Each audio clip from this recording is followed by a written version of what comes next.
Hypothesis is an assumption about the population parameter to be tested based on sample information. এই জিনিসটা বোঝানোর জন্য আমি একটা ছোট্ট একটা উদাহরণ দেই, আমরা স্মল স্যাম্পল থিওরি থেকে একটা উদাহরণ দেই। আমরা হাইপোথেসিস বলতে হাইপোথেসিস যদি আপনি যদি এটাকে একটি সিনোনিম দিয়ে আমি প্রকাশ করি, তাহলে এটাকে আপনি বলতে পারেন prediction, forecasting, assumption. Hypothesis is an assumption, এটা হলো একটা অ্যাজাম্পশন, একটা ধারণা about the population parameter. It's an assumption about what? Population parameter, which is to be tested based on sample information. Sample information উপর ভিত্তি করে যদি আমি পপুলেশন প্যারামিটার সম্পর্কে একটা অ্যাজাম্পশন দ্বারা করাই, সেটাকে আমরা বলবো হাইপোথেসিস। একটা উদাহরণ দেই, উদাহরণ দিলে জিনিসটা একটু সহজ হবে।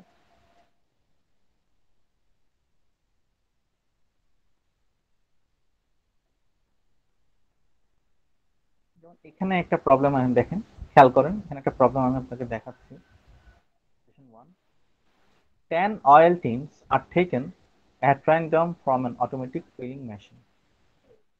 একটা অটোমেটিক ফিলিং মেশিন আছে, ওই মেশিনের সামনে থেকে আমি অনেকগুলো মেশিন আছে, ওখানের মধ্যে ফিলিং মেশিনের থেকে কি করে, অনেকগুলো বোতলের মধ্যে একই সাথে কি করে, ফিলিং করে।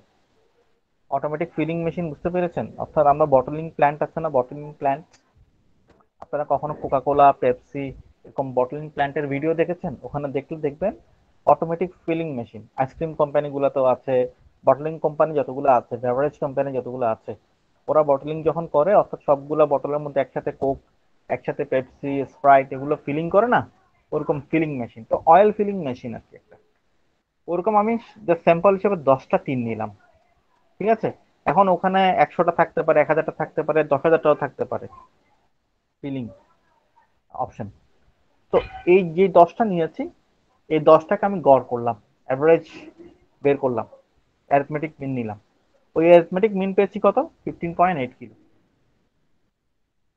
আবার স্ট্যান্ডার্ড ডেভিয়েশন হলো 0.50 কিলো, হাফ কিলো এদিক ওদিক হতে পারে। এখন আমাকে বলছে that the sample mean differ significantly from the intended weight of 16 kilo. এখন দেখেন হিসাবে আমার প্রত্যেকটা বোতলে কত থাকার কথা ছিল, 16 কেজি। কিন্তু আমি যে 10টা বোতল বেছে নিয়েছি, সেই 10টা বোতলে গড়ে কত পেয়েছি? 15.8 কেজি। এখন দেখেন এখানে 1000 বোতলও থাকতে পারে, 10,000 বোতলও থাকতে পারে, তার থেকে আমি শুধু 10টা বোতল, 1000 বোতল থাকতে পারে, ওখানে 10টা বোতল বেছে নিয়েছি। এই 10টা বোতল বেছে নিয়ে আমি এখন একটা হাইপোথিসিস করব। আমি এখন একটা হাইপোথিসিস করব। আমাকে বলছে যে আমরা আমরা কি বলতে পারি স্যাম্পল মিনটা সিগনিফিকেন্টলি ডিফার করে ইন্টারনেট ওয়েট থেকে। ইন্টারনেট ওয়েট কত? সবগুলো বোতলে কত করে থাকার কথা ছিল?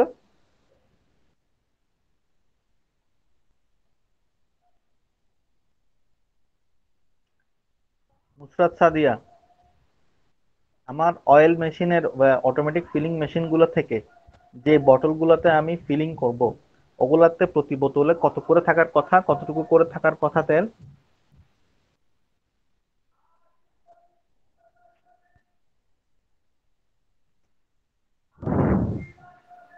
Sir 16 KG. 16 কেজি। কিন্তু আমি যে 10টা বেছে নিয়েছিলাম র্যান্ডমলি, ওই 10টাতে কতটুকু করে আছে? Sir 15.8 KG. তাহলে একটা ডিফারেন্স পাচ্ছি না? হ্যাঁ স্যার। প্রায় 200 গ্রামের একটা ডিফারেন্স আমি পাচ্ছি। এখন আমাকে বলছে এই যে ডিফারেন্স, এটা কি সিগনিফিকেন্ট নাকি নট সিগনিফিকেন্ট? মানে এই 10টা বোতলের তেলে যে গোবরটা পেয়েছি, এটা দিয়ে কি আমরা বলতে পারি আসলে মেশিনটা নষ্ট? এটা আমরা বলতে পারি কিনা, এই হলো আমাকে বের করতে বলছে। তাহলে এখানে দুটো বিষয় আসবে, একটা হলো আমার মেশিনটা ঠিক আছে, আরেকটা হলো আমার মেশিনটা কি আছে, সমস্যা আছে। এখন আমি এখানে একটা হাইপোথিসিস আমাকে ডেভেলপ করতে হবে, নাল হাইপোথিসিস আমাকে এখানে একটা ডেভেলপ করতে হবে, একটা অল্টারনেটিভ হাইপোথিসিস থাকবে, একটা নাল হাইপোথিসিস থাকবে। আমি যদি এখন হাইপোথিসিস ধরি যে না, আমার স্যাম্পলের মধ্যে যে গড়টা পেয়েছি সেটার সাথে আমার পপুলেশনের মিন যেটা হওয়ার কথা ছিল, ইন্টারনেট ওয়েট যেটা হওয়ার কথা ছিল, তার সাথে যে ডিফারেন্সটা অতটা সিগনিফিকেন্ট না, এটাকে আমরা বলবো তখন একটা null hypothesis. There is no significant difference between sample mean and population mean. এই যে আমি একটা হাইপোথেসিস নিয়েছি, কিসের উপর ভিত্তি করে নিয়েছি? 10টা টিমের। কিন্তু এখানে তো আমার 100 টিমস, 1000 টিমসও থাকতে পারে। বাট আমি ওখান থেকে একটা স্যাম্পল নিয়েছি, ওই স্যাম্পলের উপর ভিত্তি করে পপুলেশনে কি হতে পারে ওটার একটা অ্যাজাম্পশন নিয়েছি। এই জন্য এটাকে আমরা একটা বলছি কি হাইপোথেসিস। আবার অল্টারনেটিভ হাইপোথেসিস কি হবে? অল্টারনেটিভ হাইপোথেসিস হলো, হ্যাঁ, যে সিগনিফিকেন্ট যে ডিফারেন্সটা পেয়েছে 200 গ্রাম, এটা আসলে একটা সিগনিফিকেন্ট ডিফারেন্স। তো there is a significant difference sir between negative আবার বলেন তো। স্যাম্পল। কোনটা? কোন জিনিসটা? এখন বলছিলেন যে স্যার কথাটা একটু বেজে আসছে তো স্যার, তাই বুঝিনি যে।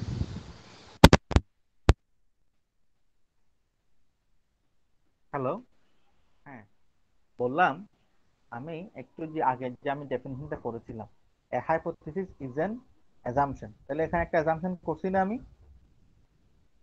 About the population parameter to be tested based on sample information. এই যে আমি 10টা টিনের মধ্যে যে গড়টা পেয়েছি 15.8 কেজি, ওটার উপর ভিত্তি করে আমি একটা অ্যাজাম্পশন করছি যে না আসলে যে 200 গ্রামটা ডিফারেন্স পেয়েছে এটা খুবই নেগলিজেবল, এটা অতটা সিগনিফিক্যান্ট না। আমি যে বললাম যে there is no significant difference between sample mean weight and population mean weight. ঠিক আছে, এই যে একটা হাইপোথেসিস নিলাম, এটা কিসের উপর ভিত্তি করে নিলাম? স্যাম্পলে যে ডাটা পেয়েছি সেটার উপরে ভিত্তি করে আমি একটা পপুলেশন প্যারামিটারের উপর কি নিলাম? অ্যাজাম্পশন নিলাম। এটাকে আমরা বলছি ব্যবসায়িক ভাষায় hypothesis. Hypothesis then assumption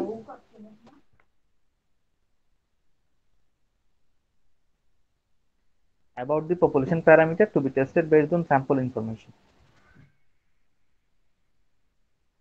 Statistical testing of hypothesis is the most important technique in statistical inferences. দেখেন, হাইপোথেসিসটা আমরা ম্যাক্সিমাম ক্ষেত্রে আসলে ব্যবসার ক্ষেত্রে বেশি ইউজ হয়।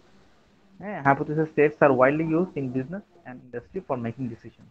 It is here that probability and sampling theory plays an ever increasing role in constructing the criteria on which business decisions are made. For example, we may wish to decide on the basis of sample data whether a new medicine is really effective in causing a disease, curing a disease, whether one training procedure is better than one other, এরকম। যেমন আমি আরেকটা ছোট্ট উদাহরণ দেই। যেমন এই একটা প্রশ্ন দেখেন, two different types of drugs A and B, A and B were tried on certain patients for increasing weight. আমি দুটো ধরনের কি নিলাম? ড্রাগ নিলাম, drug A and drug B। আমাকে কি স্পষ্ট শোনা যাচ্ছে? জি স্যার। জি স্যার। বলছে আমি 5 জন মানুষকে ড্রাগ A দিলাম এবং 7 জন মানুষকে ড্রাগ B দিলাম। The increase in weight in pounds is given below. তো ড্রাগ এটা আমি 8 জন, 12 জন, 13 জন, সরি 5 জনকে দিয়েছি, যে ওই 5 জনের আগের চেয়ে ওজন বেড়েছে 8 কেজি বা 8 pound, 12 pound, 13 pound, 9 pound, 3 pound এরকম বেড়েছে। আর ড্রাগ বি যে 7 জনকে দিয়েছি সেই 7 জনের ক্ষেত্রে কি হয়েছে? 10, 8, 12, 15, 6, 8, 11 এরকম বেড়েছে। ঠিক আছে, তাহলে এখন আমাকে বলতে হবে যে কোনটা বেশি ভালো, ড্রাগ এটা ভালো নাকি ড্রাগ বি ভালো? অথবা এটা না, আমাকে বের করতে বলেছে এই ড্রাগ এ এবং ড্রাগ বি এর মধ্যে কোনো সিগনিফিকেন্ট ডিফারেন্স আছে কিনা, নাকি দুটাই প্রায় একই রকমের কার্যকারিতা দেখাচ্ছে। Is there any significant difference? তাদের মধ্যে সিগনিফিকেন্ট ডিফারেন্স আছে কিনা। এই যে আমি এখন স্যাম্পল নিয়েছি 5 জন 7 জন, এটার উপর ভিত্তি করে আমাকে এখন একটা ডিসিশন দিতে হবে। তো দুটো ড্রাগের মধ্যে কোনো সিগনিফিকেন্ট ডিফারেন্স আছে কিনা। আমি কি একটা হাইপোথেসিস ধরবো? একটা হাইপোথেসিস ধরছি আমি যে okay fine, there is no significant difference in the efficacy of the two drugs. There is no significant difference in the efficacy of the two drugs. এই যে আমি বলছি there is no significant difference, এটাই হলো আমার null hypothesis. আর alternative hypothesis কি হবে? There is a significant difference in the efficacy of two drugs. এটাই আমাকে বলছে যে আমরা এই হাইপোথেসিসটা ধরি কখন? যখন আমাকে কোনো একটা জিনিস এভাবে ব্যাখ্যা করতে হয়। We may wish to decide on the basis of sample. আমরা স্যাম্পল ডেটা নেই, স্যাম্পল ডেটার উপর ভিত্তি করে weather a new medicine is really effective in curing A disease. হ্যাঁ, যে পার্টিকুলার একটা মেডিসিন আসলে কি কিউর করতে পারে কিনা, এটা আমরা টেস্ট করে দেখি, স্ট্যাটিস্টিক্যালি সিগনিফিকেন্ট কিনা এটা টেস্ট করে দেখি। অথবা দুইটা ট্রেনিং আছে, দুইটা ট্রেনিং এর মধ্যে কোন ট্রেনিংটা ভালো। হ্যাঁ, কিংবা আমি একদল মানুষকে নিয়োগ দিয়েছি, নিয়োগ দেওয়ার আগে ওদের একটা পরীক্ষা নিয়েছি, ট্রেনিং দিয়েছি, ট্রেনিং দেওয়ার পরে আবার একটা পরীক্ষা নিয়েছি। এই দুটো পরীক্ষার মাঝখানে ফলাফল দিয়ে আমি জাজ করব যে আমাদের ট্রেনিংটা ইফেক্টিভ ছিল কিনা। ঠিক আছে। আবার ধরেন আরেকটা হাইপোথিসিস ধরতে পারি যে অ্যাডভার্টাইজিং এর কস্টিং বাড়ালে সেলস বাড়ে কিনা। তো এটার জন্য আমি কি করলাম, অ্যাডভার্টাইজিং করার আগে একটা সেলস করলাম, 1 মাসের সেলসের ডেটা নিলাম, অ্যাডভার্টাইজিং করার পরে আরো পরের মাসের আবার সেলসের ডেটা নিলাম। এই দুইটা সেলসের ডেটার মধ্যে ডিফারেন্সটা দিয়ে আমি জাজ করব যে আমার অ্যাডভার্টাইজিং ক্যাম্পেইনটা কি ছিল, ইফেক্টিভ ছিল কিনা। সামান্য বাড়ছে কিন্তু ওইটা সিগনিফিকেন্ট যদি না হয় তাহলে কিন্তু আমরা অ্যাডভার্টাইজিং কে কি বলতে পারবো না, ইফেক্টিভ বলতে পারবো না। এই ধরনের জিনিসগুলো অ্যানালাইসিস করার জন্য, ফিজিবিলিটি স্টাডি করার জন্য আমাদেরকে অবশ্যই অবশ্যই কি হয়, স্ট্যাটিস্টিক্যাল হাইপোথিসিস ডেভেলপ করতে হয় এবং ওই হাইপোথিসিসটাকে ইভেন্চুয়ালি আমাদেরকে টেস্ট করতে হয়। In attempting to reach decisions, it is useful to make assumptions or guesses about the populations involved. তো ইন জেনারেলি আমরা অনেক রকমের কিন্তু প্রেডিকশন ফোরকাস্টিং করে থাকি, যেমন আজকে বৃষ্টি পড়বে কি পড়বে না, কালকের খেলায় কে জিতবে, কিন্তু এগুলোকে আমরা স্ট্যাটিস্টিক্যাল হাইপোথিসিস বলতে পারবো না। আমি কি স্যার আপনাদেরকে বুঝতে পারছি হাইপোথিসিস জিনিসটা এখন বুঝতে পারছেন? আমি আবার একটু ক্লিয়ার করি, কারণ এটাই হচ্ছে এখানে বটম লাইন। এটাই মনে রাখতে হবে আমাকে যে hypothesis is an assumption, is an assumption, এটা একটা ম্যাথমেটিক্যাল অ্যাজাম্পশন কিন্তু অ্যাবাউট দি পপুলেশন প্যারামিটার, সমগ্র পপুলেশন নিয়ে, টু বি টেস্টেড, যেটা কিনা পরীক্ষা করে দেখা হবে বেসড অন স্যাম্পল ইনফরমেশন, স্যাম্পলের উপর ভিত্তি করে। আশা করি আমরা স্যাম্পলিং এ যে চ্যাপ্টারটা পড়েছিলাম ওখান থেকে আমাদের পপুলেশন এবং স্যাম্পলিং এর ধারণাটা পরিষ্কার আছে। আছে কি? আমরা কি বুঝি পপুলেশন কি, স্যাম্পল কি? জি স্যার। কেউ একজন? আচ্ছা, ঠিক আছে। তো আমরা তাহলে হাইপোথিসিস কি এটা জিনিসটা বুঝলাম। এখন আমরা চলে যাই, হাইপোথিসিসের দুটো প্রকার আছে, তো ওখানের মধ্যে ওটা বোঝানোর জন্য আমরা প্রসিডিউরে চলে যাই। প্রসিডিউরে আমরা সহজে এটা আলোচনা করতে পারবো। What is the procedure of hypothesis testing?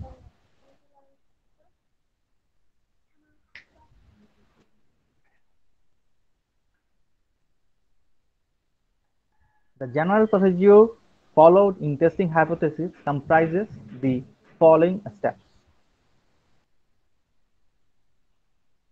আমরা এটা একটু পড়ে দেখি, নাম্বার ওয়ানটা একটু আমরা পড়ে দেখি।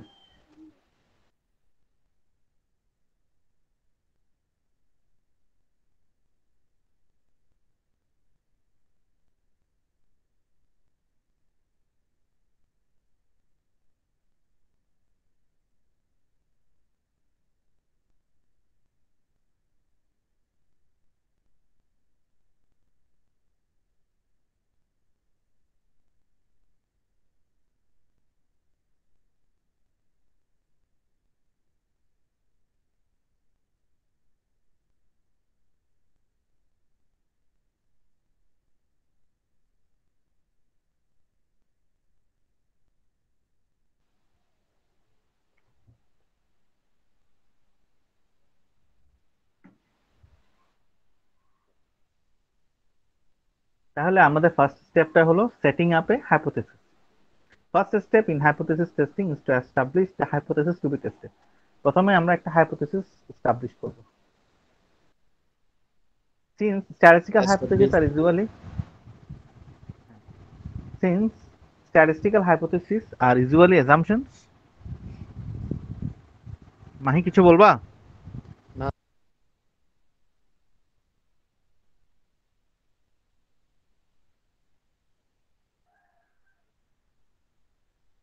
Since statistical hypotheses are usually assumptions about the value of some unknown parameter, the hypothesis specifies a numerical value or range of values for the parameter. So the conventional approach to hypothesis testing is not to construct single hypothesis about the population parameter, but rather to set up two different hypotheses. এই যে আমরা একটা বলছি, একটা নাল hypothesis আর একটা alternative hypothesis. তো আমরা যখন অ্যাকচুয়ালি আমাদের রিসার্চ হাইপোথেসিস বা রিসার্চ মেথোডোলজি আমরা পড়বো, তখন একটা জিনিস আমরা দেখব যে আসলে অল্টারনেটিভ হাইপোথেসিস যেটা বলছি আমরা, এটা অ্যাকচুয়ালি এটাকে বলা হয় রিসার্চ হাইপোথেসিস। নাল হাইপোথেসিস, নাল শব্দটার অর্থ কি আসলে? নাল হাইপোথেসিস এর মধ্যে নাল শব্দটার অর্থ হলো ভয়েড, নাই, যেটাকে আমরা অ্যাকচুয়ালি ডিনাই করতে গেছি, যেটাকে বাদ দিতে চাচ্ছি। There is no true difference between sample mean and population mean, that is known as null hypothesis. আমি যদি বলি যে ড্রাগ এ এবং ড্রাগ বি এর মধ্যে কার্যকারিতায় তেমন কোনো সিগনিফিকেন্ট ডিফারেন্স নাই, এটাকে আমরা বলবো নাল হাইপোথেসিস।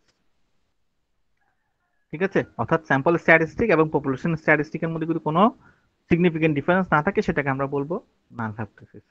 এর ঠিক ব্যতিক্রমটাকে, এর ঠিক উল্টোটাকে আমরা, ইনভার্সটাকে আমরা বলবো কি? Alternative hypothesis. তো নাল হাইপোথেসিসটা কি? There is no true difference, there is no true difference in the sample statistic and population parameter under consideration. Hence the word null, which means invalid, void, or amounting to nothing. That the difference found is accidental arising out of fluctuations of sample. হ্যাঁ, যে আমরা ধরে নিচ্ছি নাল hypothesis মানে হলো আসলে sample statistic এবং population স্ট্যাটিস্টিকের মধ্যে কি নাই, তেমন বিশাল কোনো সিগনিফিকেন্স ডিফারেন্স নাই, যেটা আছে ডিফারেন্স ওটা accidentally arising out of ফ্লাকচুয়েশনস of sampling, sampling এর ফ্লাকচুয়েশনের কারণে এটা হয়েছে। ঠিক উল্টাটা হলো আমাদের অল্টারনেটিভ হাইপোথেসিস। যেমন the hypothesis that is different from the null hypothesis is the alternative hypothesis. আমরা যখন নাল হাইপোথেসিসটাকে রিজেক্ট করি, তখনই আমরা অ্যাকচুয়ালি অল্টারনেটিভ হাইপোথেসিসটাকে অ্যাকসেপ্ট করি। হ্যাঁ, আমরা যখন নাল হাইপোথেসিসটাকে রিজেক্ট করি, অল্টারনেটিভ হাইপোথেসিসটাকে তখন আমরা অ্যাকসেপ্ট করি। এখন অল্টারনেটিভ হাইপোথেসিস কিন্তু একাধিক হইতে পারে, তা আপাতত আমরা আমাদের আজকের আলোচনায় এটা আনবো না। আমাদের আলোচনায় আজকে আমরা যেটুকু দেখবো, what is hypothesis, what is null hypothesis, what is alternative hypothesis. ঠিক আছে, কারো কোনো কনফিউশন আছে নাল এবং অল্টারনেটিভ নিয়ে? আমি একটু এক্সাম্পল দিচ্ছি। There is no significant difference between drug A and drug B in increasing weight, এটাকে বলবো আমরা নাল হাইপোথেসিস। তাহলে অল্টারনেটিভটা কি হবে? There is a significant difference between drug A and B in curing cold, in increasing weight, etc. এটাকে আমরা কি বলবো? এটাকে আমরা বলবো অল্টারনেটিভ হাইপোথেসিস। তো দেখেন, the rejection of the null hypothesis, the rejection of the null hypothesis indicates that the differences have statistical significance. The differences have statistical significance, and the acceptance of the null hypothesis indicates that the differences are due to chance. আমরা যখন নাল হাইপোথেসিসকে reject করব, আচ্ছা আমাদেরকে অবশ্যই অবশ্যই এই hypothesis চ্যাপ্টারটা থেকে এই জিনিসগুলো খুব মনোযোগ দিয়ে বুঝতে হবে। কারণ আমাদের পরীক্ষায় আমাদের যদি পুরো ম্যাথটা হয়ও, আমাদের যদি হাইপোথেসিসটা ভুল হয়, তাহলে কিন্তু আমাদের ম্যাথে কোনো নাম্বার দেওয়ার সুযোগ থাকবে না। কারণ এটাই হলো আমাদের বিগিনিং, ইনসেপশন। আপনি যদি হাইপোথেসিসটাই ভুল ধরেন, আপনি ধরার সময় হাইপোথেসিসটা ডেভেলপ করছেনই ভুল, তখন কিন্তু আলটিমেটলি বাকি অঙ্কটাতে আর কিছু কি থাকে না, শুদ্ধ হওয়ার কিছু থাকে না। আপনার যদি মনে হয় যে না আপনি কিছু ক্যালকুলেশন করছেন, ক্যালকুলেশন গুলো খুব রাইট ছিল, না, ক্যালকুলেশন গুলো আসবে পরে। আপনার প্রথমে এই যে হাইপোথেসিস, যে ম্যাথস গুলো, হাইপোথেসিস যে প্রবলেম গুলো, এগুলো দাঁড়িয়ে আছে কিসের উপরে? হাইপোথেসিসের উপরে। If the hypothesis is wrong, হ্যাঁ, যেটা যদি হাইপোথেসিস যদি পুয়ার হয়, তাহলে কিন্তু আপনার রিসার্চটা ওখানেই কিন্তু ইনভ্যালিড হয়ে যাবে। তো আমরা এটা একটু বুঝবো ভালো করে। আমি ম্যাথস যখন করাবো, ম্যাথস করাটা খুব একটা বড় ব্যাপার না। ম্যাথসের হাইপোথেসিস ডেভেলপ করাটা, ম্যাথসের হাইপোথেসিসটাকে, এক্সাক্ট হাইপোথেসিসটাকে আমি পয়েন্ট আউট করাটাই হলো এখানে সবচেয়ে চ্যালেঞ্জের কাজ। যদি আমি দেখি যে rejection of the null hypothesis কি বলছে, rejection of the null hypothesis কি বলে, that the differences have statistical significance. এই ডিফারেন্স গুলো দেখতে পাচ্ছি, ওই যে বলেছি 15.8 কিলো এবং 16 কিলো, 15.8 কেজি বা 15 কেজি 800 গ্রামের সাথে 16 কেজির যে পার্থক্যটা, 200 গ্রামের পার্থক্যটা, the differences have significant statistical significance, and the acceptance of the null hypothesis indicates that the differences are due to chance. যদি আমি নাল হাইপোথেসিসকে রিজেক্ট করি, এর মানে কি? ওই যে ডিফারেন্সটা আছে 200 গ্রামের, সেটা সিগনিফিকেন্ট ডিফারেন্স, ঠিক আছে? যদি আমি নাল হাইপোথিসিসটা রিজেক্ট করি আর অ্যাকসেপ্ট করলে নাল হাইপোথিসিস অ্যাকসেপ্টেড, আমি কি বলেছিলাম, there is no significant difference, কোনো ডিফারেন্স নাই, এটা ছিল আমার নাল হাইপোথিসিস। তো যখন আমি দেখবো যে হ্যাঁ নাল হাইপোথিসিসটা অ্যাকসেপ্ট হয়েছে, এর মানে হচ্ছে ওই যে ডিফারেন্স দেখতে পাচ্ছি এটা ডিউ টু চান্স, এটা বাই চান্স হয়ে গেছে, এটা ফ্লিপ, এটা কোনো রেগুলার বিষয় না, এটা ফ্লাকচুয়েশনস অফ স্যাম্পলিং এর কারণে হয়েছে। ঠিক আছে? As against the null hypothesis, the alternative hypothesis specifies those values that the researcher believes to hold true. অর্থাৎ নাল হাইপোথিসিসের এগেইনস্টে কি হয় জানেন, আমরা যখন রিসার্চ মেথোডোলজি পড়বো তখন দেখবেন আসলে নাল হাইপোথিসিস নিয়ে তেমন কথা বলাই হচ্ছে না, অথচ আমরা যখন ইনফারেন্সিয়াল পড়তেছি আমরা এখানে কিন্তু ডেভেলপ করবো নাল হাইপোথিসিসটাকে, আমরা এখানে রিজেক্ট করব এবং অ্যাকসেপ্ট করবো নাল হাইপোথিসিস।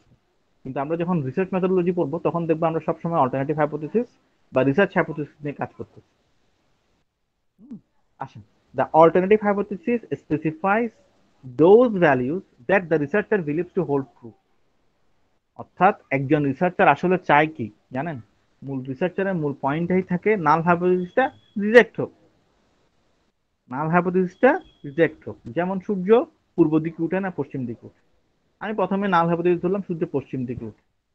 অর্থাৎ আপনাকে যখন কোন একটা জিনিস প্রমাণ করতে হবে তখন আপনাকে করতে হবে কি জানেন, ওই জিনিসটার আর যা যা পসিবিলিটিস আছে ওগুলাকে আমার নাল হাইপোথিসিস ধরতে হবে। যদি ওইটা না হয় তাহলে এটা হবে একটা ঔষধ, এটা খেলে আমার রোগ ভালো হবে, আমি চাচ্ছি এটা হোক, তখন আমি কি করব, প্রথমেই ধরে নিব এটা খেলে আমার রোগ ভালো হবে না, এটা ধরে নিয়ে আমি পরীক্ষাটা করে যাব।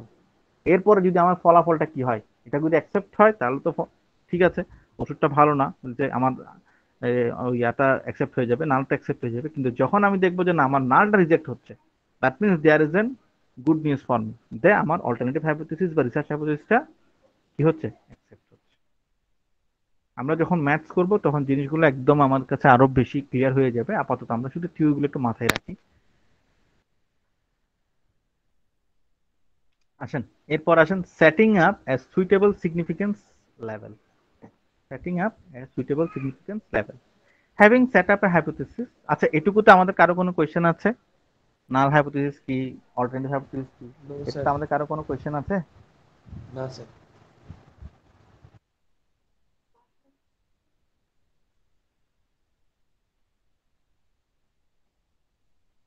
Setting up a suitable significance level. Having set up a hypothesis, the next step is to select a suitable level of significance. The confidence with which an experimenter rejects or retains null hypothesis depends on the significance level adopted. The next step is to select a level of significance. The confidence with which an experimenter rejects or retains null hypothesis depends on the level of significance. যে কনফিডেন্সটা যে কোন একটা আমি experiment এটাকে accept করব, নাল হাইপোথিসিসটাকে accept করব নাকি রিজেক্ট করব, এটা ডিপেন্ড করে আমি কি পরিমাণ সিগনিফিকেন্স লেভেল নিয়েছি, আমি কি পরিমাণ সিগনিফিকেন্স লেভেল নিয়েছি। আচ্ছা, যদি 100টা শার্ট পরীক্ষা করে আমি একটা শার্টে একটু ডিফেক্ট পাই, 100টা শার্ট পরীক্ষা করেছি, 99টা ঠিক পেয়েছি, একটাতে ডিফেক্ট পেয়েছি, এটার জন্য কি আমি বলতে পারবো পুরো লটটাই খারাপ, মেশিনটাই নষ্ট, বলে দেওয়াটা কি জাস্টিফাইড হবে? না স্যার। না স্যার। কিন্তু একটা ওষুধ আমি 100 জনকে দিয়েছি, 100 জন একই রকমের ছিল, কিন্তু একজন মারা গেছে, তখন কি আমি ওষুধটাকে ছাড় দিতে পারবো, ছাড়পত্র দিতে পারবো, এটাকে অ্যাপ্লাই করতে পারবো? না স্যার। না স্যার। একই জিনিস যেটা কিনা ওষুধের ক্ষেত্রে রিজেক্টেড সেটা কিন্তু শার্টের ক্ষেত্রে অ্যাকসেপ্টেড। বুঝতে পারছি? অর্থাৎ আমি কতটুকু পর্যন্ত এররকে, মার্জিনাল এররকে আমি ইগনোর করতে পারবো, ওটার উপর ভিত্তি করে আমার এই লেভেল অফ সিগনিফিকেন্সটা ধরে, আমি কি পরিমাণ ত্রুটি মেনে নিতে পারবো, কি পরিমাণ এরর। এটা অ্যাকচুয়ালি টাইপ 1 এররের বিষয়, আমি টাইপ 1 এরর একটু পরে বুঝাচ্ছি, পরের পেজে আমরা টাইপ 1 এররটা দেখবো, তখন আরো ক্লিয়ার হবে। হ্যাঁ, আমাদের এই যে স্ট্যাটিস্টিক্যাল আমরা যখন এগুলো পড়তে যাব না, আমরা তখন সব সময় কিন্তু প্রতিটা জিনিস ফার্স্ট অ্যাটেম্পটে আমাদের 100% ক্লিয়ার নাও হইতে পারে, আমরা এখন হয়তো বা 50% বুঝবো, একটা ম্যাথ যখন করবো আরো বেশি বুঝবো, এরকম কিছু যখন আমরা অল্টারনেটিভ দেখবো, যখন আমরা এক্সেপশনাল ম্যাথ দেখবো, তখন আমাদের ডাউট গুলো আরো ক্লিয়ার হবে। ওকে, আসেন the level of significance usually denoted by alpha. যেটা বললাম যে লেভেল অফ সিগনিফিকেন্স গার্মেন্টসের শার্টের কোয়ালিটি কন্ট্রোল চেক করার সময় যে লেভেল অফ সিগনিফিকেন্স আমি সেট করব, আমি কিন্তু একটা মেডিসিন কোম্পানির ওষুধ তৈরির ক্ষেত্রে জীবন রক্ষা করি ঔষধ মানে ঠিক করার ক্ষেত্রে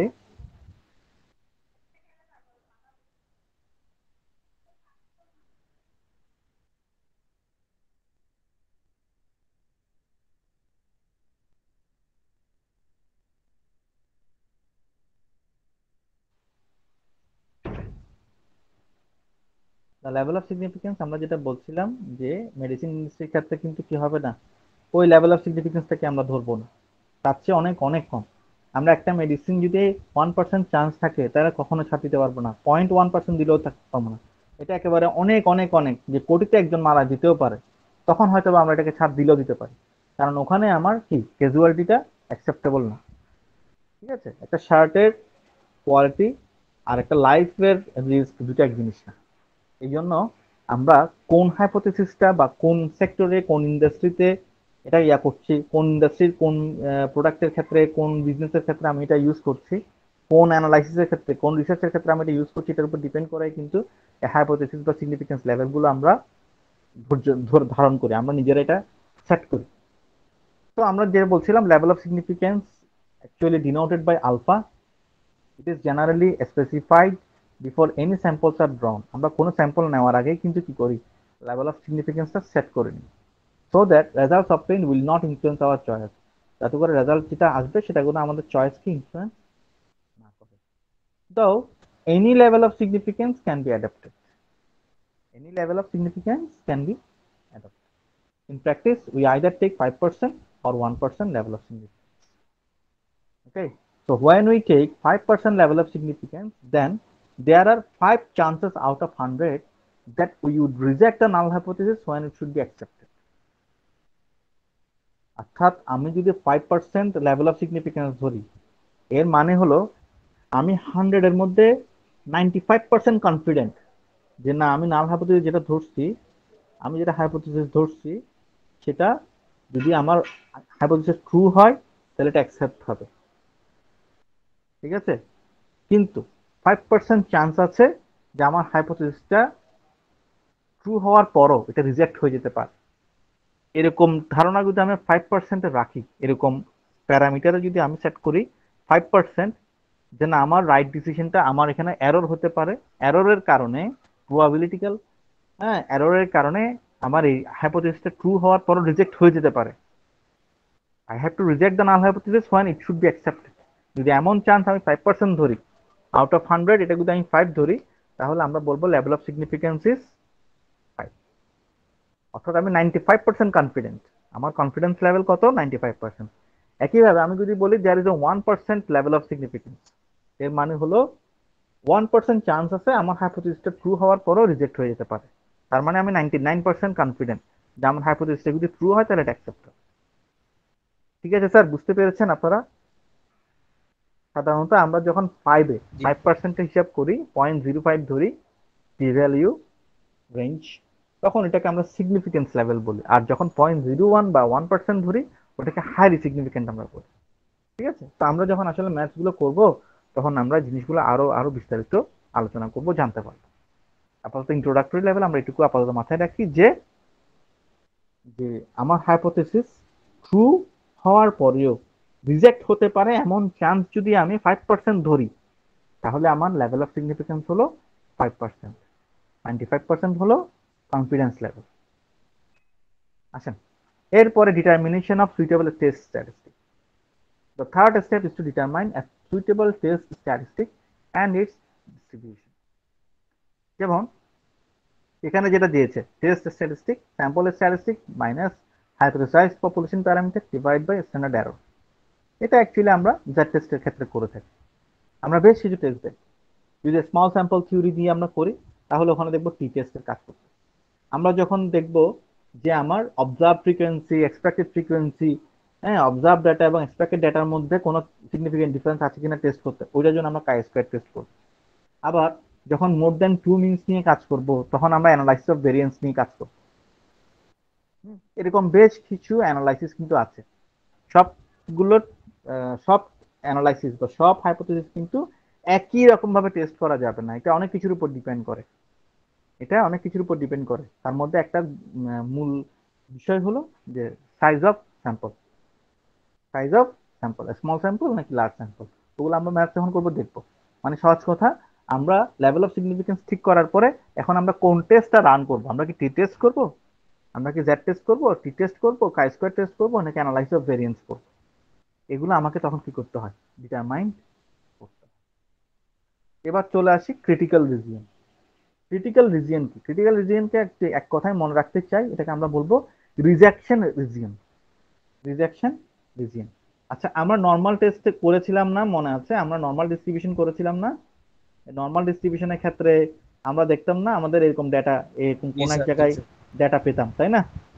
জি স্যার। হ্যাঁ, যে আমরা এরকম কোনো কোনো জায়গায় ডেটা পেতাম। এখন এই ক্রিটিক্যাল রিজিয়নটা হলো এমন জিনিস, it is important to specify before the sample is taken which values of the test statistic will lead to rejection and which lead to acceptance. The former is called the critical region. The value of alpha, the level of significance, indicates the importance that one attaches to consequences associated with incorrectly rejecting hypothesis. Null, null hypothesis.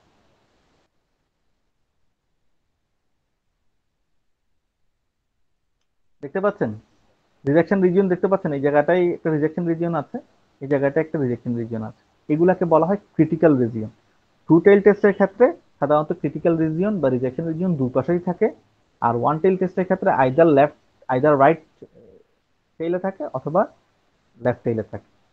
এই আমার যদি test স্ট্যাটিস্টিকটা আমার যদি rejection রিজিয়নে পড়ে যায় মানটা, তাহলে আমার হাইপোথিসিসটা রিজেক্ট হবে। হ্যাঁ, আর যদি অ্যাকসেপ্টেন্স রিজিয়নের ভিতরে পড়ে যায়, এইটুকুর মধ্যে পড়ে যায়, রেঞ্জের মধ্যে পড়ে যায়, তাহলে আমার হাইপোথিসিসটা অ্যাকসেপ্টেড হবে। তো আমরা দেখবো ম্যাথস করার জন্য এগুলো আমি ফিজিক্যালি আমি করে করে দেখাবো। তাহলে দেখেন, the value of alpha, the level of significance indicates the importance that one attaches to the consequences.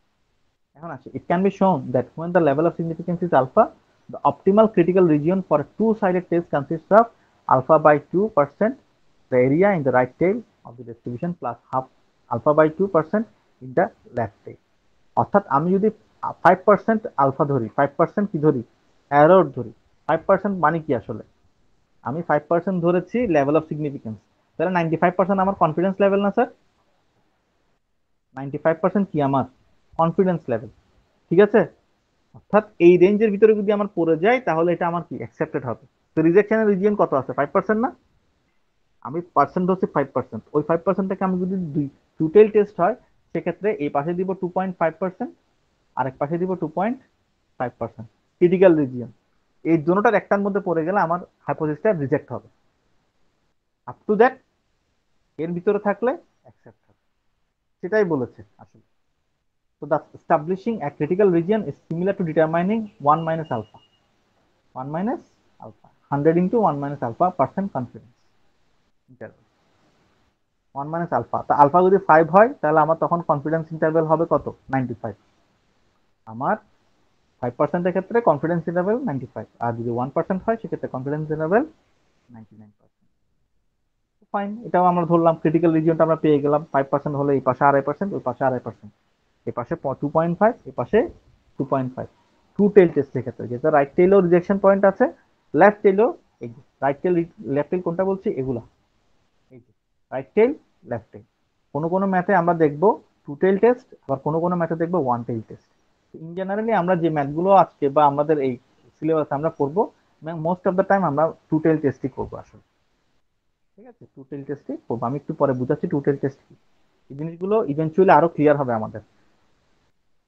আসেন এরপরে আমি, ফাইন, ক্রিটিক্যাল রিজিয়নও ঠিক করে ফেলছি, কোন এরিয়াতে গেলে আমার হাইপোথিসিসটা রিজেক্ট হয়ে যাবে, কোন লেভেল পর্যন্ত অ্যাকসেপ্ট থাকবে, এই এটাও ঠিক করছি। এখন আমি কি করব, 5 নাম্বার এসে আমি এটা করব হাইপোথিসিসটা, এখন আমি কম্পিটিশন করব, অর্থাৎ ম্যাথসটা সলভ করব। এখন ক্যালকুলেশন করব, যা যা ক্যালকুলেশন করা দরকার, অ্যারিথমেটিক মিন বের করতে হবে, স্ট্যান্ডার্ড ডেভিয়েশন বের করতে হবে, ওখান থেকে টি এর মান বের করতে হবে, টি টেস্ট হলে টি এর মান বের করতে হবে, জেড টেস্ট হলে জেড এর মান বের করতে হবে, কাই স্কোয়ার টেস্ট হলে কাই স্কোয়ারের মান বের করতে হবে। ফাইন, এভাবে analysis of variance, analysis of variance কিভাবে বের করতে হয়, হ্যাঁ, অর্থাৎ এফ টেস্ট অ্যানালাইসিস ভেরিয়েন্সটা করে মূলত এফ টেস্ট ফিশার্সের টেস্টে এফ টেস্ট বের করতে, টেস্টের ভ্যালুটা বের করতে হবে। ভ্যালু বের করার পরে তারপর আমরা ট্যাবল ভ্যালু এবং ক্যালকুলেটেড ভ্যালু এই দুটোর মধ্যে কম্পেয়ার করে হাইপোথিসিস কি অ্যাকসেপ্ট হবে না রিজেক্ট হবে সেটা বের করব। ঠিক আছে, এরকম আমরা ম্যাথস দেখবো সামনে। দেখেন, দেখতে পাচ্ছি, আপনারা কি দেখতে পাচ্ছেন ইয়াটা স্ক্রিনটা? জি স্যার। এই দেখেন, এখানে টি টেস্টের একটা ভ্যালু বের করছে ওরা 2.23, কিন্তু এই টেবল এটা এই যে ক্যালকুলেটেড ভ্যালুটা বের করছে, এই ক্যালকুলেটেড ভ্যালুটা টেবল ভ্যালু চেয়ে ছোট, তাই আমাদের নাল হাইপোথিসিসটা কি হয়েছে, অ্যাকসেপ্ট হয়ে গেছে। Hence conclude that there is no significant difference in the efficacy of two drugs in the matter of increasing weight. অর্থাৎ যে স্যাম্পল দুইটা নিয়েছি এ এবং বি, এই দুটার মধ্যে সিগনিফিকেন্ট ডিফারেন্স নাই। এটার জন্য কি করছি আমরা, এটার একটা আমরা ক্যালকুলেটেড ভ্যালুর সাথে টেবল ভ্যালুকে আমি কি করছি, এটা টেবল ভ্যালু, ক্যালকুলেটেড ভ্যালু পাইছি কত, এইটা, এটা হলো আমার ক্যালকুলেটেড ভ্যালু। যেহেতু ক্যালকুলেটেড ভ্যালুটা আমার টেবল ভ্যালুর চেয়ে ছোট, তাহলে আমার নাল হাইপোথিসিসটা কি হবে, অ্যাকসেপ্ট হবে। এই ধরনের, এটা কি, এটা একটা ডিসিশন। ফার্স্টে কি করলাম, এই যে ক্যালকুলেশন দেখতে পাচ্ছেন না, আমি এখন স্টেপগুলো সবগুলো বুঝিয়ে দেই। ফার্স্ট স্টেপ আমরা কি দেখেছি, এই ফার্স্ট স্টেপ আমরা একটা হাইপোথিসিস ধরছি, তাই না? ফার্স্ট স্টেপে আমরা কি করলাম, একটা হাইপোথিসিস ধরবো, ফাইন, তো হাইপোথিসিস ধরলাম, ধরেছি, এখানে একটা হাইপোথিসিস ধরেছি না, এই যে there is no significant difference in the efficacy, এটা তাহলে এটা কি, এক নাম্বার হাইপোথিসিস ডেভেলপ করলাম। দুই নম্বরে আমরা লেভেল অফ সিগনিফিকেন্স ঠিক করব। তো দেখেন এখানে লেভেল অফ সিগনিফিকেন্স আমাদের ঠিক করাই আছে, বলেও দিয়েছে মনে হয়, না বলে দেয় নাই, বলে না দেওয়া থাকলে আমরা সাধারণত in generally by default 5% level of significance হিসেব করি। এই 5% দেওয়া আছে, এই 5%, 5% লেভেল অফ সিগনিফিকেন্স হলে টি ভ্যালু এটা হবে, এটা আমার 5% গেল। তারপরে 3 নাম্বার হলো আমি কোন 3 নাম্বার হলো কোন টেস্ট করব। এই যে আমি টি টেস্টে করতেছি, টি টেস্টের মধ্যে অনেকগুলো নিয়ম আছে, তাহলে তার মধ্যে কোনটা করব, টি টেস্টের hypothesis about the difference between two means করব, কারণ এখানে দুটা মিন আছে, তাহলে আমি এটাও ধার্য করছি, এই টেস্টটা করব 3 নাম্বার। 4 নাম্বার হলো ডিটারমাইন দ্য ক্রিটিক্যাল রিজিয়ন। হ্যাঁ, ওই যে 5% ধরেছি ওটার জন্য, এটা যেহেতু এখানে ছবি নাই তাই এখানে আমাদের এটা প্রয়োজন হবে না আপাতত, এটা আমাদের বেশি লাগে নর্মাল টেস্টের ক্ষেত্রে, জেড টেস্টের ক্ষেত্রে। এরপর ডুইং কম্পিটিশন, তো ডুইং কম্পিটিশন মানে কি, এই যে ক্যালকুলেশন করছি দেখতে পাচ্ছেন, এই যে আমি ক্যালকুলেশন করলাম x1 থেকে ডেভিয়েশন বের করলাম, ডেভিয়েশন থেকে ডেভিয়েশন স্কোয়ার বের করলাম, x2 এর ডেভিয়েশন স্কোয়ার বের করলাম, হ্যাঁ, x1 বার অ্যারিথমেটিক মিন, x2 বার অ্যারিথমেটিক মিন, এখান থেকে স্ট্যান্ড ডেভিয়েশন বের করলাম, স্ট্যান্ড ডেভিয়েশনকে কাজে লাগিয়ে টি টেস্টের ভ্যালু বের করলাম। এই যে যাবতীয় ক্যালকুলেশন করেছি এটা সব এটার ভিতরে চলে আসছে, doing competition. Now last but not the least, making decisions. Finally, we may draw statistical conclusions and the management may take decisions. আমি এই সমস্ত পরীক্ষা করে একটা সিদ্ধান্তে পৌঁছাইছি। কি সিদ্ধান্তে পৌঁছাইছি? আমি জানি স্ট্যাটিস্টিক্যালি আমি যদি টেবল ভ্যালুটার চেয়ে ক্যালকুলেটেড ভ্যালুটা ছোট হয়, অ্যাকসেপ্ট কখন হবে?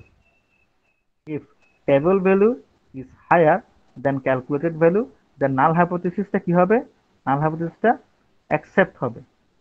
আবার টেবল ভ্যালু যদি ক্যালকুলেট ভ্যালুর চেয়ে ছোট হয় তখন নাল হাইপোথিসিসটা কি হবে? রিজেক্ট হবে। এখানে আমরা দেখতে পাচ্ছি আমাদের ক্যালকুলেশনের ভ্যালু আসছে 0.5, কিন্তু আমার টেবল ভ্যালু হলো 2.23। তাহলে এখানে বড় কোনটা? 5% লেভেল অফ সিগনিফিকেন্সে এবং ডিগ্রি অফ ফ্রিডম 10 হলে আমার লেভেল অফ সিগনিফিকেন্স 5%-এ আমার টেবল ভ্যালু হলো 2.23, এবং এটা এটার চেয়ে বড়। 2.23টা 0.5-এর চেয়ে বড়, তাহলে আমার এখানে যেহেতু বড় সেহেতু আমার এটা যে হচ্ছে, মানে হলো হাইপোথিসিসটা অ্যাকসেপ্ট হবে। এটাই হলো আমার সিদ্ধান্ত, এই হলো আমার আলটিমেটলি আমার এই টেস্টের সিদ্ধান্ত। Statistical decision or conclusion comprises either accepting the null hypothesis or rejecting it.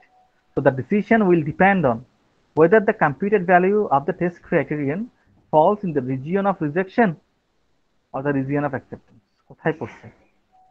if the hypothesis is being tested at 5% level of significance. If the hypothesis is being tested at 5% level of significance, the observed set of results has a probability less than 5%. অর্থাৎ 2.23 আমার যেটা বের করছি না, ওটা আমার কোথায় পড়ছে? এই ধরেন আমি এটাও আমার রিজেকশন পয়েন্ট, এখন 2.3টা পড়ছে এইখানকার কোথাও এক জায়গায় পড়ে গেছে, তাই আমার এটা কি হয়নি, এটা অ্যাকসেপ্ট হয়েছে, রিজেক্ট হয়নি। যদি এর বাইরে চলে আসতো তাহলে রিজেক্ট হতো। ঠিক আছে? আচ্ছা, এখন আরো দুই একটা জিনিস আমাকে জানতে হবে। একটা হলো টাইপ 1 এবং type 2 error. Type 1 type 2 error বুঝার আগে আমরা দেখি, আমরা যখন একটা স্ট্যাটিস্টিক্যাল হাইপোথেসিস ইউজ করব তখন চার ধরনের রেজাল্ট পাবো। চার ধরনের রেজাল্ট পাবো। দুটো রেজাল্ট হলো আমাদের জন্য সঠিক, দুটো রেজাল্ট সাধারণত অ্যাকসেপ্টেড হয়, মানে এক্সপেক্টেড হয়, আমরা আশা করি। কি কি? একটা হলো আমার হাইপোথেসিসটা ট্রু হলে, আমার হাইপোথেসিসটা ট্রু হলে অ্যাকসেপ্ট হবে, আমার হাইপোথেসিস ট্রু হলে অ্যাকসেপ্ট হবে। আরেকটা হলো আমার হাইপোথেসিসটা ফলস হলে রিজেক্ট হবে।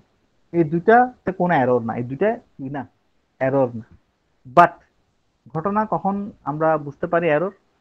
যখন আমার হাইপোথেসিসটা ট্রু কিন্তু আমার টেস্ট এটাকে রিজেক্ট করে, যে কোনো কারণে, যে কোনো ভাবে হোক, স্যাম্পলিং এর সমস্যার কারণে, ফ্লাকচুয়েশনস এর কারণে, যে কোনো কারণেই হোক, ম্যানিপুলেশনের কারণে, আনফরচুনেটলি আমার যদি হাইপোথেসিসটা ট্রু এরপরও এটা রিজেক্ট হয়ে গেছে, এটাকে আমরা বলবো টাইপ 1 এরর। আর যদি আমার হাইপোথেসিসটা অ্যাকচুয়ালি ফলস, আমি যে হাইপোথেসিসটা নিয়েছি এটা অ্যাকচুয়ালি ফলস, বাট সামহাউ আমার টেস্ট এটাকে অ্যাকসেপ্ট করে নিচ্ছে, আমার টেস্টের মাধ্যমে এটা অ্যাকসেপ্ট হয়েছে, এটাকে আমরা বলবো টাইপ 2 এরর। Type 2 error. ঠিক আছে স্যার? এই যে আমরা 5% লেভেল অফ সিগনিফিকেন্স বলেছি না, এটা অ্যাকচুয়ালি আলফা যেটা বলছি, এই আলফাটা হলো অ্যাকচুয়ালি টাইপ 1 এরর। আর যেটা বিটা অর্থাৎ টাইপ 2 এরর, এটা হলো এই 2 number type 2 error. Type 2 error নিয়ে আমাদের প্রয়োজন না, আমরা টাইপ 1 এরর দিয়ে আসলে লেভেল অফ সিগনিফিকেন্সটা ধরি। এখানে দেখেন এই চারটা আমরা পাই, খেয়াল করেন। Accept, reject, resistant. Hypothesis true, hypothesis false.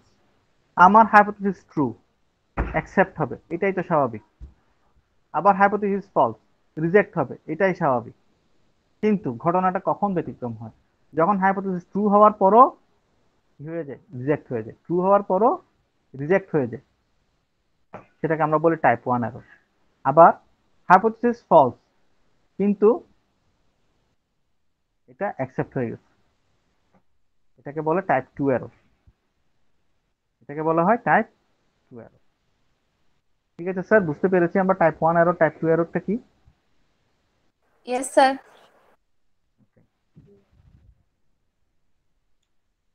এখন আসেন আরেকটা জিনিস আমাকে শিখতে হবে, সেটা হলো হ্যাঁ, one tail test, two tail test.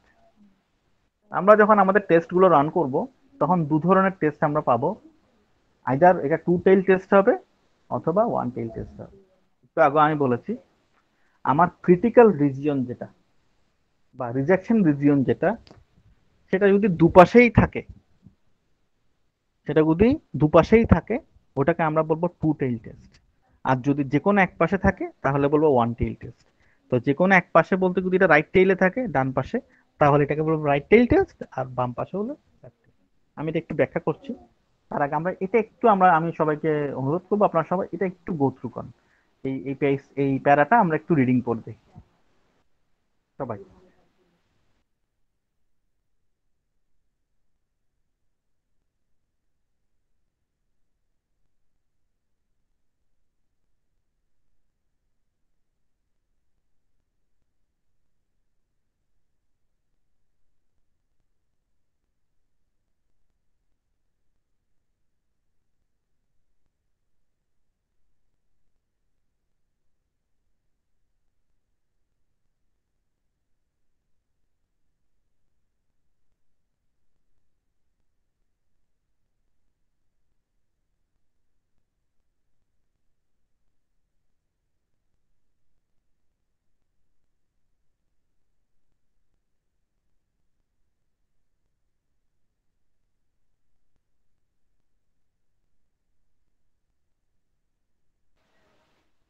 পড়া হয়েছে? আচ্ছা দেখেন, জি sir. two-tailed test is that where the hypothesis about the population mean is rejected for value of falling into either tail of the sampling distribution. আমরা যে হাইপোথিসিসটা develop করছি ওটা তখনই reject হবে যদি এটা আইদার টেইলের মধ্যে, অর্থাৎ যে রিজেকশন টেইল আছে ওখানের মধ্যে যদি পড়ে। when the hypothesis about population mean is rejected only for value of falling into one of the tails of the sampling distribution, then it is known as one-tailed test. When the hypothesis about population mean is rejected only for value of falling into one of the tails, যে কোনো একটা টেইলে যদি পড়ে sampling ডিস্ট্রিবিউশনের, তখন ওটাকে আমরা বলবো one tailed test. If it is right tail, then it is called right tail test, and if it is left tail, it will be known as left tail test. এখন আসেন একটা স্যাম্পল দেখি আমরা। যেমন দেখেন, একটু খেয়াল করুন, উদাহরণটা খেয়াল করলে আসলে হবে। বলছে ফর এক্সাম্পল নাল হাইপোথিসিস হলো পপুলেশন মিন সমান সমান 100। যে আমি বললাম সবার গড় বেতন 100 টাকা, সবার গড় বেতন 100 টাকা ধরে নিলাম, যে দৈনিক বেতন 100 জন মজুর আছে যারা, ওই মজুরদের গড় বেতন 100 টাকা ওয়েজ প্রতিদিনের। তখন কি হবে, আমার নাল হাইপোথিসিস যদি 100 টাকা এক্স্যাক্টলি 100 টাকা হয়, তাহলে 100-র উপরে গেলে সেটাও রিজেক্ট, 100 নিচে গেলে সেটাও রিজেক্ট। আমি কি বুঝতে পারছি স্যার? আমি কি বুঝতে পারছি ব্যাপারটা? কারণ আমি তো জি নাল স্যার। হাইপোথিসিস ধরছি 100, তো তাহলে 100 যদি না হয় এর মানে কি, এটার 100-র উপরে, এটার 100-র নিচে। আচ্ছা এটা কেমন হবে যে 100-র উপরের গুলো গেলে শুধু রিজেক্ট, 100-র নিচে গেলে অ্যাকসেপ্ট হবে, এরকম কি করতে পারবো? কারণ আমি তো ধরছি এক্স্যাক্টলি পপুলেশন মিন তো ধরছি 100। যেহেতু আমি পপুলেশন মিন 100 ধরছি, যেহেতু আমি পপুলেশন মিন 100 ধরছি, সেহেতু আমার গ্রেটার দেন 100 এবং লেস দেন 100 দুটাই কি হবে আমার জন্য, রিজেক্ট হবে। আমি কি বুঝতে পারছি? জি স্যার। হ্যাঁ, এটার দোনোর পাশেই কি হবে, আমরা ইয়া করতে পারবো। এখন যদি আমাকে এখানে স্পেসিফাই করে দেয়, যদি আমাকে স্পেসিফাই করে দেয় যে আমার নাল হাইপোথিসিস হলো, আচ্ছা একটু হোল্ড করি আমি।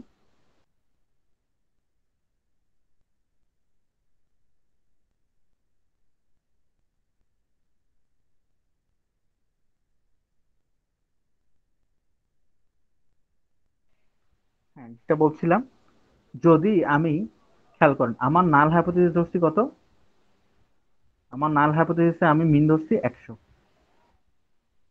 ঠিক আছে? আমার নাল হাইপোথিসিসে আমি স্যাম্পল মিন এইটা এই পপুলেশন মিন ধরেছি 100। সেই ক্ষেত্রে আমি যদি আমার অল্টারনেটিভ হাইপোথিসিস এটা দাঁড় করাই, যে না আমার অল্টারনেটিভ হাইপোথিসিস কত, আমার অল্টারনেটিভ হাইপোথিসিস হলো লেস দেন 100 বা গ্রেটার দেন 100, লেস দেন 100। যদি এমন হয়, যদি এমন হয়, সেই ক্ষেত্রে এটাকে আমরা বলবো ওয়ান টেইল টেস্ট। আমি তখন শুধুমাত্র 100-র উপরে গেলে, অর্থাৎ greater than 100 or less than 100 is one-tailed test, since H1 specifies that population lies on particular side of the 100। যদি আমি এরকম বলে দিই, কিন্তু আমার যদি ঠিক উল্টাটা হয়, the same null hypothesis is tested against H1, এই আপনার population mean is not 100, আমার population mean যদি আমি বলে দেই যে এটা not 100, not 100, তো not 100 মানে কি, নট 100 মানে কি কেউ বলতে পারবে? নট 100 মানে কি? 100-র উপরেও যেতে পারে, 100-র নিচেও হইতে পারে। নিচেও যেতে পারে। যদি এরকম হয় তখন এটা হয়ে যাবে কি টু টেইল টেস্ট, ঠিক আছে? আর সবসময় একটা জিনিস আমি সহজ করে দেই, যখন আপনারা এরকম গ্রেটার দেন অথবা লেস দেন পাবেন, তখন এটা সাধারণতই ওয়ান টেইল টেস্ট, ওই সরি টু টেইল টেস্ট হবে। আবার যখন দেখবেন যে greater than equal, less than equal, এটা ওয়ান টেইল টেস্ট হবে। এই যাক, এগুলো আমি যখন অঙ্ক করাবো তখন এগুলো আমি আরো সহজ করে দিব। আপাতত এটুকু বুঝেন, যদি রিজেকশন পয়েন্ট, যে টেস্টের ক্ষেত্রে আমরা দেখবো রিজেকশন পয়েন্ট দুপাশেই থাকবে, আমি এটা আমাদের পরের ক্লাসে, ইংরেজির পরের ক্লাসে আমি এটা ডিটেলস আলোচনা করব টেস্ট যখন আমি বুঝাবো তখন এই টি টেস্টের আলোচনা আমাদের অবশ্যই থাকবে। যদি আমি আবার বলছি, যদি আমরা এই নাল hypothesis 100 k greater than 100 less than 100, হ্যাঁ, is one tail test. Since যদি আমি যে কোনো একটাতে করি আইদার গ্রেটার দেন 100 অথবা লেস দেন 100, যদি এরকম নেই তখন এটা ওয়ান টেইল হয়ে যাবে। বলেই দিচ্ছি আমি যে 100-র উপরে 100-র নিচে, 100-র নিচে হলে 100-র উপরে গেলে রিজেক্ট হবে, আর 100-র উপরে হলে 100-র নিচে গেলে রিজেক্ট হবে। কিন্তু আমি যদি বলি নট 100, আমি ধরছি কি হাইপোথিসিস নট 100, নট 100 মানে কি? নট 100 মানে 100-র উপরেও হতে পারে 100-র নিচেও হতে পারে, অর্থাৎ 100-র উপরে গেলে এটাও রিজেক্টেড, 100-র নিচে গেলে সেটাও রিজেক্টেড। হ্যাঁ, এটা যদি আমি ধরি, আসেন আমরা জাস্ট এখান থেকে চিত্রটা থেকে দেখে নিই। টু টেইল টেস্ট মানে rejection is on both the side, physical রিজিয়নটা। আর ওয়ান টেইল টেস্ট মানে আইদার রাইট টেইল অথবা লেফট টেইল। আচ্ছা, এখানে আরেকটা জিনিস আমাদের প্রয়োজন হবে, সেটা হলো degree of freedom. Degree of freedom এটা আমি এখান থেকে বুঝিয়ে দিচ্ছি। এই জিনিসগুলো আমাদের ম্যাথস এর ক্ষেত্রে লাগবে, আমরা যখন ম্যাথস করব তখন আমাদের এগুলো লাগবে, এই জন্য আমি বুঝিয়ে দিচ্ছি জিনিসগুলো। এই degree of freedom, the number of degrees of freedom usually denoted by the Greek symbol nu, nu, nu, can be interpreted as the number of useful items of information generated by a sample of given size with respect to the estimation of a given population parameter. Thus, a sample of size 1 generates one piece of useful information if one is estimating the population mean, but none if one is estimating the population variance. আমি একটা ছোট্ট উদাহরণ দিয়ে এটা বোঝানোর চেষ্টা করি। ছোট্ট উদাহরণ দিলে জিনিসটা সহজ হবে। খেয়াল করেন, আমি বলছি আমার এখানে ধরেন 5 জন আছে, আমাকে এখানে 5টা স্যাম্পল আছে। 5টা স্যাম্পলের মধ্যে আমি র্যান্ডমলি যে কোনো একজনকে বাছাই করতে পারি না? ধরেন এ বি সি ডি ই, এই 5 জন থেকে যে কোনো একজনকে আমার সিলেক্ট করতে হবে। আমি কাকে সিলেক্ট করব? যে কোনো একজনকে সিলেক্ট করলাম। স্যার ফর এক্সাম্পল একে আমি সিলেক্ট করলাম র্যান্ডমলি, কিন্তু জাজমেন্টালি না, র্যান্ডমলি, কোনো নন র্যান্ডম স্যাম্পলিং করি নাই। আমরা র্যান্ডম স্যাম্পলিং নন র্যান্ডম স্যাম্পলিং করছি না স্যার? করছিলাম স্যার, আমরা কি র্যান্ডম নন র্যান্ডম স্যাম্পলিং করছিলাম? জি স্যার, করেছিলাম। আচ্ছা, তো ওখানের মধ্যে আমরা জাজমেন্ট দেখেছিলাম, যে জাজ করি কোন একটা, হ্যাঁ, ক্রাইটেরিয়া সেট করি, ওটার উপর ভিত্তি করে আমরা জাজ করি। এই জাজের কথা বলছি না, আমি বলছি কনভেনিয়েন্স, একদম র্যান্ডম স্যাম্পলিং, একদম র্যান্ডম কনভেনিয়েন্স স্যাম্পলিং। অবু 10 20 30 40 এভাবে করে আমরা নিলাম লটারি সিস্টেমের। তো 1 2 3 4 5 5 জন আছে, A B C D E, lottery করলাম, একজনকে বেছে নিলাম, ধরুন এ উঠলো। আচ্ছা, তাহলে একটা শেষ। এখন আমার কাছে আর কে আছে? B, B C D E. এই 4 জনের মধ্যে আমি র্যান্ডম করতে পারবো না? যে কোনো একজনকে চুজ করতে পারবো না? পারবো কিনা? জি স্যার, কেউ পারবো। একজন, হ্যাঁ, বললাম বি কে নিয়ে নিলাম, তাহলে আর আছে কি? সি ডি ই।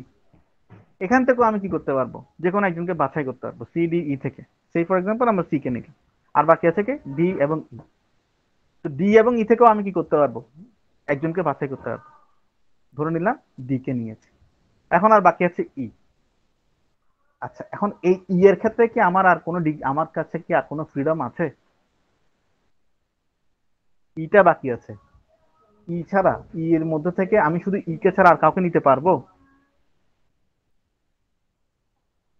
আমি না কি নিতে স্যার। পারবো কিনা? বাছাই করতে পারবো না। তার মানে ই এর ক্ষেত্রে আমার কোনো কি নাই, ফ্রিডম নেই। বাকি এ বি সি ডি 4 জনের ক্ষেত্রে আমি ফ্রিডম পাইছি। তাহলে এই 5 জনের মধ্যে আমার ডিগ্রি অফ ফ্রিডম হলো কত? 4। I repeat, out of these 5 samples we have got degrees of freedom for whom? For 4 persons, for 4 samples. ঠিক আছে স্যার, বুঝতে পারছি?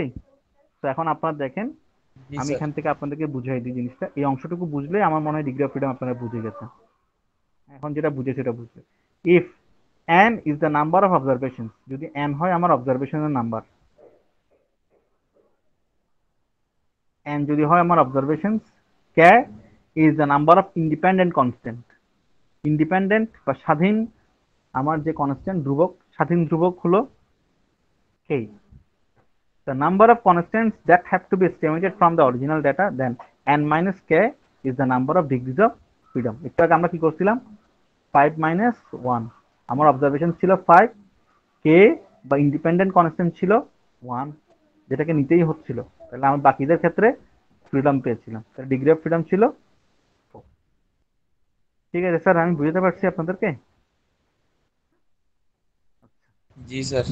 আচ্ছা, তাহলে আমরা আপাতত আমরা মোটামুটি আমাদের ক্লাসে আমরা আজকে কি শিখলাম আমি একটু সাম আপ করে দিই। আমরা আজকে দেখলাম হোয়াট ইজ হাইপোথেসিস, আমরা একটু নোটস নিয়ে নেই। What is hypothesis, why do we need hypothesis, বা what are the objectives of hypothesis, uh, what is the difference between null hypothesis and alternative hypothesis, what is the procedure of hypothesis testing. There are 6 stages: setting up hypothesis, setting up suitable significance level, determining suitable test statistic like z test, t test, chi-square test, f test, determining critical region, that means rejection points, rejection area, then doing computation, all the computations, all the calculations like finding out arithmetic mean, finding out standard deviation, finding out t value, okay, comparing the table value of t and calculate value of t with reference to our estimated level of significance and degree of freedom. Then ultimately making decisions whether our null hypothesis is going to be accepted or rejected. ওকে, তো এখানের মধ্যে আমরা কিছু এররও দেখেছি, 4টা possible result হতে পারে, তার মধ্যে দুটো আছে error, type 1 error, type 2 error. এরপর আমরা দেখেছি ওয়ান টেইল টেস্ট কখন হয়, টু টেইল টেস্ট কখন হয়, আর আলটিমেট লাস্টে আমরা দেখেছি ডিগ্রিজ অফ ফ্রিডম কাকে বলে। তো এখন এখানের মধ্যে আমাদের যদি কারো কোনো কোয়েশ্চেন থাকে আপনারা করতে পারেন। এখানে কোনো টপিক বুঝেন নাই এমন কিছু আছে, বুঝলে আমাকে না। জিজ্ঞেস করেন, অথবা আমরা ইনশাল্লাহ আমরা পরবর্তী ক্লাস থেকে আমাদের ম্যাথসে চলে যাব। Okay, sir.